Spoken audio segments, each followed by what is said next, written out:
गुरुर्ब्रह्मा गुरुर्विष्णू गुरुर्देव महेश्वरा गुरु साक्षात परब्रह्म तस्मै श्री गुरुवे नमः. नमस्कार सर्वांना. श्री स्वामी समर्थ. स्वागत आहे तुमचं आपल्या चॅनलमध्ये. आज गुरुपौर्णिमा, एवढा महत्त्वाचा दिवस.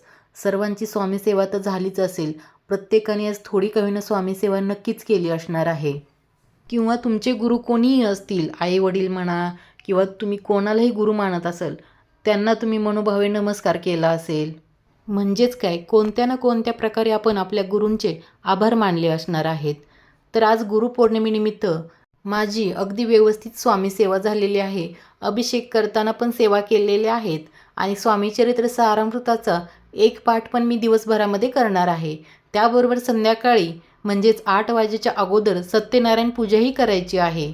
आज गुरुपौर्णिमेनिमित्त तुमच्या जवळपास कुठेही स्वामींचं मंदिर असेल, मठ असेल, तर तुम्ही आवर्जून जाऊन दर्शन घेऊन या. गर्दी असेल तरी बाहेरून तरी दर्शन घेऊन या.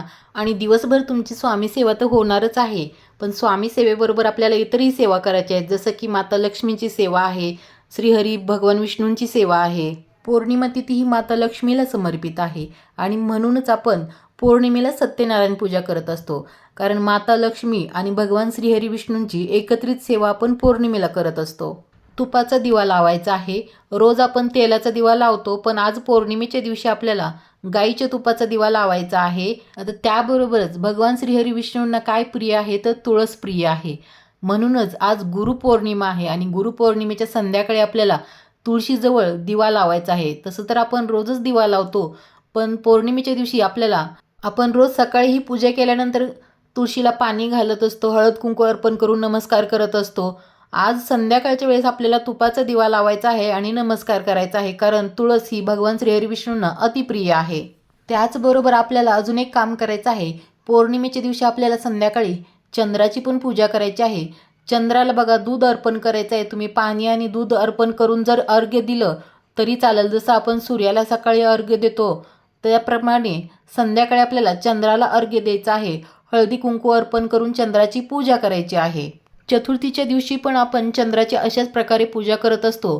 पण आज गुरुपौर्णिमा आहे आणि पौर्णिमेला चंद्र हा पृथ्वीच्या जवळ असतो आणि पूर्ण आकारात असतो. पौर्णिमेच्या दिवशी आपण सत्यनारायण पूजा करत असतो आणि सत्यनारायण पूजा का करतो, तर आपली आर्थिक परिस्थिती सुधारण्यासाठी आपण प्रत्येक महिन्याच्या पौर्णिमेला सत्यनारायण पूजा करत असतो. आता भरपूर महिला अशा पूजा करतात, पण काही महिलांना जर सुरुवात करायची असेल तर त्या पण आज गुरुपौर्णिमा आहे आणि या गुरुपौर्णिमेच्या शुभ मुहूर्तापासून पण सत्यनारायण पूजा करण्यास सुरुवात करू शकतात. आणि आपल्याला घरच्या घरी सत्यनारायण पूजा एकदम साध्या सोप्या प्रकारे करायची असते. बघा, बऱ्याच भक्तांचाच गुरुपद घेऊन झाला असेल, सकाळपासून स्वामी सेवा झाली असेल, पण काही जणांना जर शक्य झालं नसेल तर ते संध्याकाळच्या वेळेसुद्धा गुरुपद घेऊ शकतात.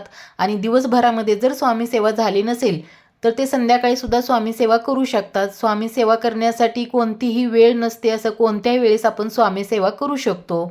आणि स्वामी आपले गुरु आहेत. आपण गुरूंना काय दक्षिणा देणार, तर आपण कायम स्वामींची सेवा करत राहू, हीच आपली खरी दक्षिणा असणार आहे. कितीही काम असलं तरी संध्याकाळी तुम्ही 11-12 पर्यंत तरी होईना एक जपमाळ तरी कमीत कमी करू शकता. गुरुपौर्णिमा हा दिवस गुरूंचं आणि शिष्याचं नातं घट्ट करणारा, म्हणजे त्यांच्यामधले ऋणानुबंध वाढवणारा दिवस आहे.